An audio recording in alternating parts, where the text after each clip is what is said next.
Assalamualaikum. Waalaikumsalam. Selamat siang semuanya. Apa kabar hari ini? Baik, Ibu. Oke, jadi kita hari ini akan mempelajari materi yang dekat sekali dengan kehidupan sehari-hari kita yang berjudul dinamika rotasi dan keseimbangan benda tegak. Ya, di sini pernah nggak kalian naik motor? Pernah semua kan pasti? Iya, Bu. Nah, gimana rasanya kalau motor tiba-tiba berhenti mendadak? Pasti tubuh kalian maju kan, ke depan kan? Iya, Bu. Benar. Nah, itu terjadi karena adanya torsi dan momen inersia. Jadi tujuan kita membahas materi kali ini adalah untuk memahami torsi, memahami momen inersia, dan juga syarat-syarat keseimbangan benda tegak.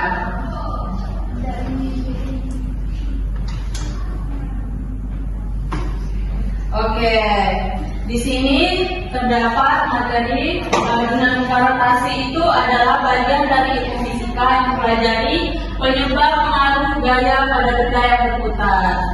Kemudian di sini ada keseimbangan benda tegak.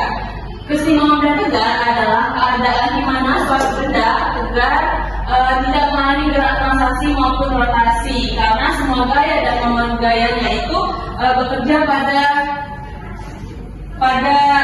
tempat yang saling menyeimbangkan. Nah, di situ terdapat contoh yang dimana orang di antara tebing dengan tali itu tubuh dan lengannya itu saling menyeimbangkan agar dia tidak jatuh. Nah, sekarang bisa dipahami ya. Berarti benda dikatakan seimbang jika sigma F sama dengan 0 dan sigma torsi sama dengan 0.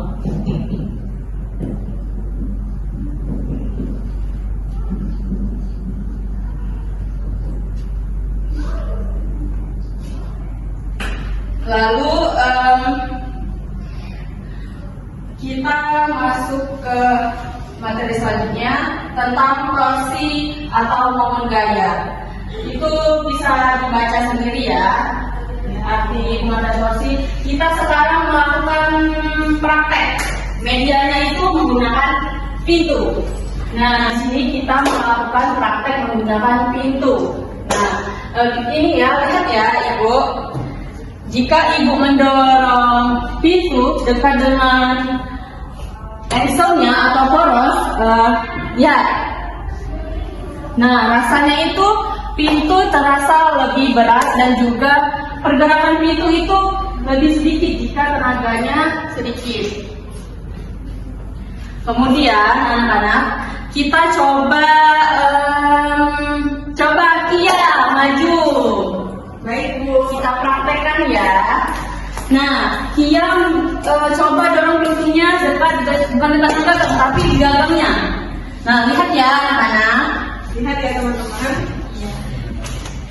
Nah, apa ya rasanya Kia jika mendorong pintu di gagangnya? Rasanya lebih ringan, Bu. Ya, baik. Ibu kasih jempol dua untuk Kia. Terima kasih ya. Nah, anak-anak, dari contoh tersebut, jadi kita bisa pahami dengan gaya yang sama, pintu bergerak lebih besar, lebih lebar kan? Seperti yang dikatakan Kia juga, pintunya itu dia mendorongnya lebih ringan daripada Ibu saat mendorongnya dekat dengan engsel atau poros. Nah, berarti semakin jauh gaya pada porosnya bisa kita simpulkan bahwa jika kita mendorongnya dekat dengan poros itu gayanya lebih besar torsinya. Oke, kita lanjut ya. Nanti deh, Ibu ada pertanyaan. Coba kalian berpikir sejenak, kenapa gagang pintu itu diletakkan jauh dari engselnya? Coba berpikir secara logika ya, anak-anak. Coba kasih waktu sebentar. Siapa yang bisa? Kalau yang sudah bisa tunjuk tangan. Saya Bu, Oke, Febri. Apa Febri? Jawabannya? supaya mudah dibuka kulitnya. Benar banget Febri. Kasih tepuk tangan untuk Febri. Oke, kita lanjut ya materinya. Selanjutnya itu di sini kan Ibu anak-anak bisa tulis dan catat ya. Ini rumusnya tidak perlu Ibu ini bicara apa lagi. Selanjutnya ini Ibu ada soal. Sebuah batang panjang 0,5 meter diputar pada ujung kanannya sebagai titik tumpu. Dan sebuah gaya 10 Newton bekerja tegak lurus ke bawah pada ujung kiri batang. Hitung besar torsi yang dihasilkan terhadap titik tumpu dan arah torsinya. Nah, anak-anak perlu harus ingat ya, perhatikan arah konversi torsi itu jika dia berlawanan arah itu positif, dan jika dia sama arah negatif. Oke, ingat ya. Nah, dari soal ini Ibu kasih waktu untuk anak-anak mencatat dan mengorek-orek kertas, mencari jawabannya. Jika sudah bisa, sudah tahu jawabannya, bisa tunjuk tangan atau Ibu tunjuk. Oke, Ibu kasih waktu sebentar.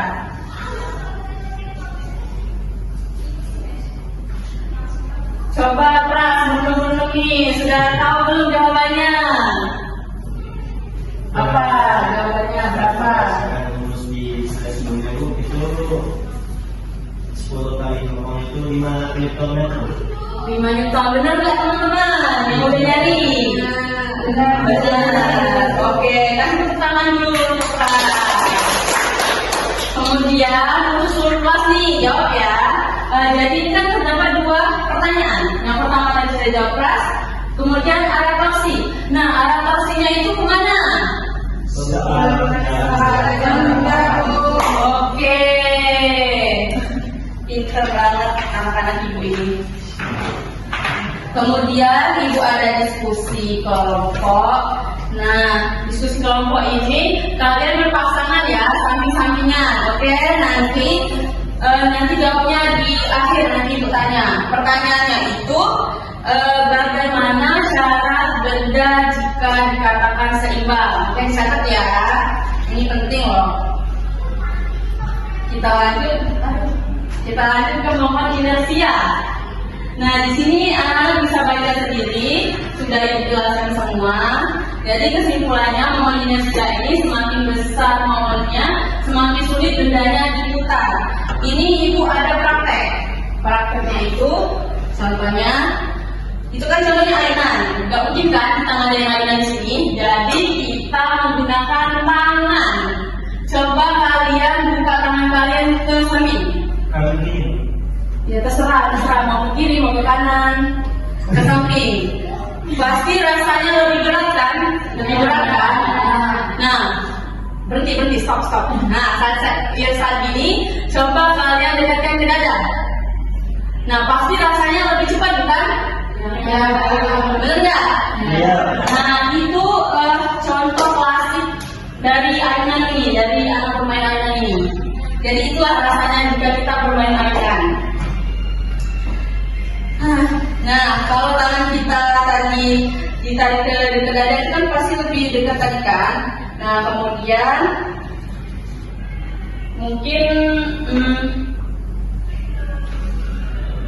mungkin itu saja materi Ibu yang dapat Ibu sampaikan. Tadi kan Ibu tadi dulu diskusi nih.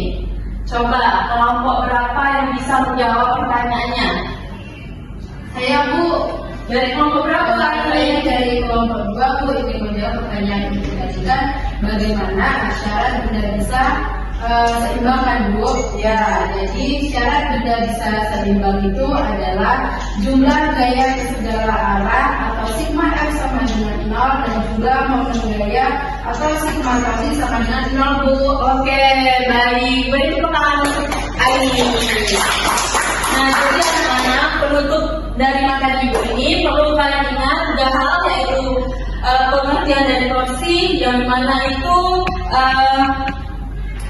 gaya yang menyebabkan putaran, kemudian namanya inersia itu yaitu hambatan benda terhadap rotasi, dan yaitu tadi yang syarat yang disebutkan oleh Aini. Mungkin itu saja materi yang dapat disampaikan. Diakhiri, wassalamualaikum warahmatullahi wabarakatuh.